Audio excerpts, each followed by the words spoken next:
And we are back with the third segment of the GSMC Sports Podcast presented by the GSMC Sports Network. And in this segment, we are going to be talking about the Giants and specifically their horrendous quarterback, Daniel Jones, and the possibility that he might get benched in going into this bye week and entering into the next week, not week 11, but in week 12. Thank the Lord that the Giants have a bye week, because as you guys already know, I'm a Giants fan, and I simply cannot stand Daniel Jones at quarterback. I am sick of it. I am tired of this man. I want a new quarterback now. I mean, I could go on and on for just how much I completely despise Daniel Jones. Let's start with the big reason. So, in 2020, Daniel Jones, he led this team to the playoffs, and he gave me hope, something that I wish he never did in the entire... I can't even speak English. I'm so upset at this man. So, despite the fact that, he won a playoff game, that means he's going to get paid. And so, because he wants to get paid, the Giants decide to break the quarterback market and sign him to a 4-year, $160 million contract in March 2023. And again, this completely reset the NFL quarterback market. And a lot of quarterbacks have been getting paid a lot more than Daniel because, again, they have a legitimate argument. I mean, they could literally just say, all right, Daniel Jones is getting paid this much amount of money. I should be getting paid way more than him.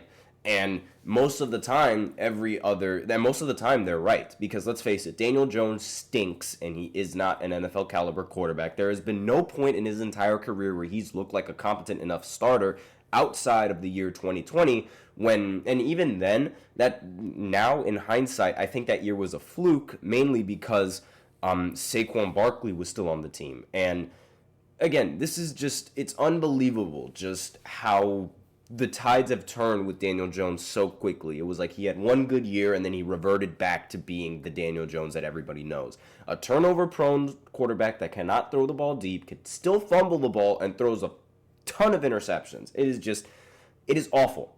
It is terrible. I cannot stand this quarterback at all. And so the first 2 years of his contract were fully guaranteed. But after 2024, thank the Lord, the Giants have the ability to move on from Jones. Thank God.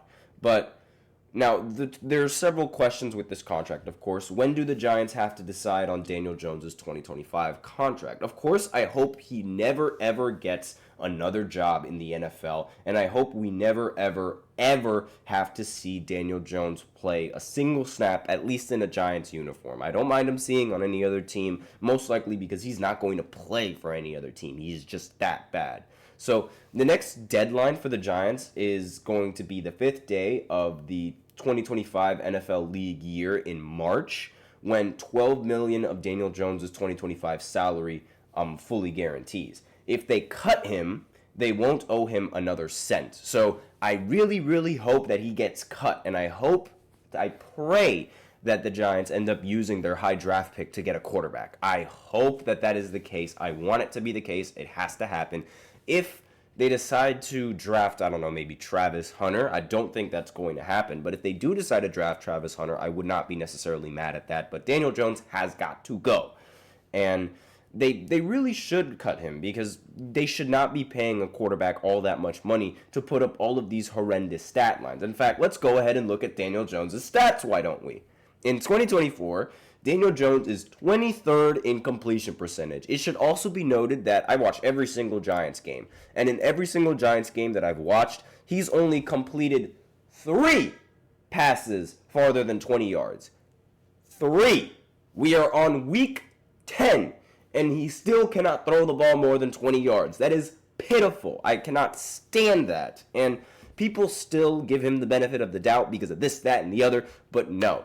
Every single time, he just cannot throw the ball deep. There was this one flea flicker play that they tried in Germany against the Panthers, right? There were 2 receivers wide open far down the field, and Daniel Jones refused to throw that ball. They were wide open. There was so much separation on them, and Daniel Jones refused to throw the ball. Why? Because he can't throw the ball that far. Not only that, he's also 29th in yards per attempt and yards per completion, 26 in quarterback rating, 27th in QBR, and 31st in touchdown percentage. That is like second to last for any NFL team. And that is awful. That is horrendous. And he's also 25th in passing success rate. So he is terrible, and he's getting all of this money to play terrible. He is not the answer, and I really, really hope that Giants fans inevitably move on from him, and I hope the Giants move on from him. I cannot stand this guy at quarterback at all. He's made $82 million in his first 2 years of his contract extension with the Giants, an average of $41 million, and the average of all 4 years on his contract is $40 million per season. Both numbers are 15th in the NFL. And 15th, you should have, like, if you're going to be paid, like, if the averages of your contract are going to be like the 15th most in the NFL, that would mean you have to be, like, at the very least average enough to be worth all that money. And even then, and he's even below average. He can't even crack, like, a top 20 percentile in any of these stats. Again, 23rd in completion, 29th in yards per attempt, 28th in quarterback rating, 27th in QBR, and 31st in touchdown percentage. That is terrible. I cannot stand this man. And none of Jones's money, thankfully, in 2025 is fully guaranteed. But if he is injured and can no longer play football, his injury guarantee would kick in.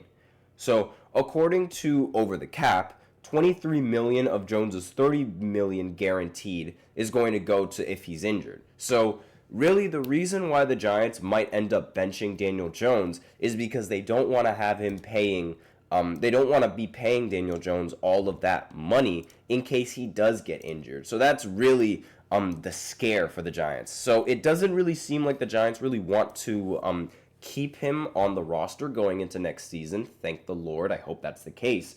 And the Broncos did this same thing with Russell Wilson when they knew that they were going to cut him after the 2023 season. And they sat him down for his final games in Denver. So just to make sure that the injury clause doesn't come into effect. And that's really the big reason why they would bench Daniel Jones. And I understand this, but at the same time, while this does come with a massive pro of not having to deal with Daniel Jones for another year, it also comes with a very big con. The possibility that now all of a sudden the Giants start winning games. At this point, the Giants, they have the number one pick in the NFL draft. They are set to have the number one pick in the NFL draft because they have the worst record in the NFL. And if they start winning, they're going to lose that number one pick in the NFL. And I don't think I want that to happen. I don't think I want the Giants to start winning these games, and I don't think I want them to lose their number one draft pick. Because, again, we desperately need a good quarterback, and we desperately need one of these fantastic players that's going to be on the table for the NFL draft. Now, I'm almost, with this, if he is getting benched, I'm almost certain that they're going to try and use their high draft pick to get a quarterback. I'm almost certain that that's going to happen. Which quarterback it is, I'm not sure. Could be Travis Hunter, could also be Cam Ward, could be anyone really, but anyone but Daniel Jones, please. And again, that's really the massive con when benching Daniel Jones, because if you have Daniel Jones in the game, at least the way I see it, you're guaranteed to lose. Like, that is just his nature. That is just what he does. He is not a quarterback that can make wins happen. He is not a quarterback that can make things happen. He's not a difference maker. And if we bench him, now there's a chance that, I don't know, maybe Drew Lock is going to try and make a name for himself and win a game. Maybe Tommy DeVito is just going to come out of nowhere and just win a couple of games too. That happened the last time that he was playing. He was able to snag 2 wins, 2 unexpected wins, albeit. And really, that's the only downside when we're benching Daniel Jones, because right now we are in tank mode. And the Giants, they have to continue that tank so that way they can ensure that they get a high pick in the draft. The way I see it, the season is over. There's no way we're going to be able to make the playoffs at this point, and we're far from winning the division. I mean, it's ridiculous. I mean, the Commanders and the Eagles, they're in contention for the division title, and I never would have thought that the Commanders would be in contention for the division title, albeit with a rookie quarterback.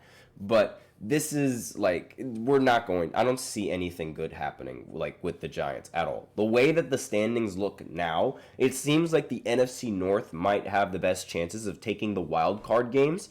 But again, things could be subject to change. We are still only in week 11 for the NFL season, and anything can really happen. But as of where the standings are right now, the Vikings, they're 7-2. They don't even lead in their division, and the Packers are 6-3, and they're below the Vikings. So the way that things might pan out is that the Vikings and the Packers, they might end up taking up two playoff spots. It really depends on how the standings end up looking. And then maybe the Niners are probably going to take up a playoff spot as well. So with all of these teams already in the playoff hunt, the way I see it, the Giants' season is over. And there's no real reason to try and win any of these games. Right now, they need to focus on the future and the future for next season. And I know that's not really like the idea for football. I mean, the way I see it, if you play football, you should always try to win. But if always trying to win means that I have to deal with Daniel Jones for another year, I would much rather lose. I would much rather not see that happening ever again. And that's all that I really have to say about this segment. Again, in case you guys don't know, I do not like Daniel Jones at all. But that's all that I have on this third segment. And now we're going to go ahead and go into NBA basketball. And in the fourth segment, and that segment is going to be about Klay Thompson making his return to Golden State. He recently played the Golden State Warriors at home, and we're going to talk a little bit about that game.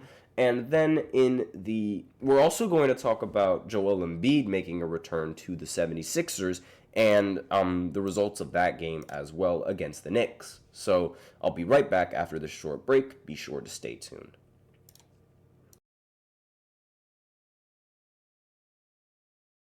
For the best and latest podcasts available anywhere, go to the podcast app on your cell phone and type in GSMC to access free content-rich podcasts on health and wellness, book reviews, sports, entertainment, relationships, social media, movies, technology, finance, and even weird news. Subscribe and download the GSMC Podcast Network's family of shows, available everywhere podcasts are found.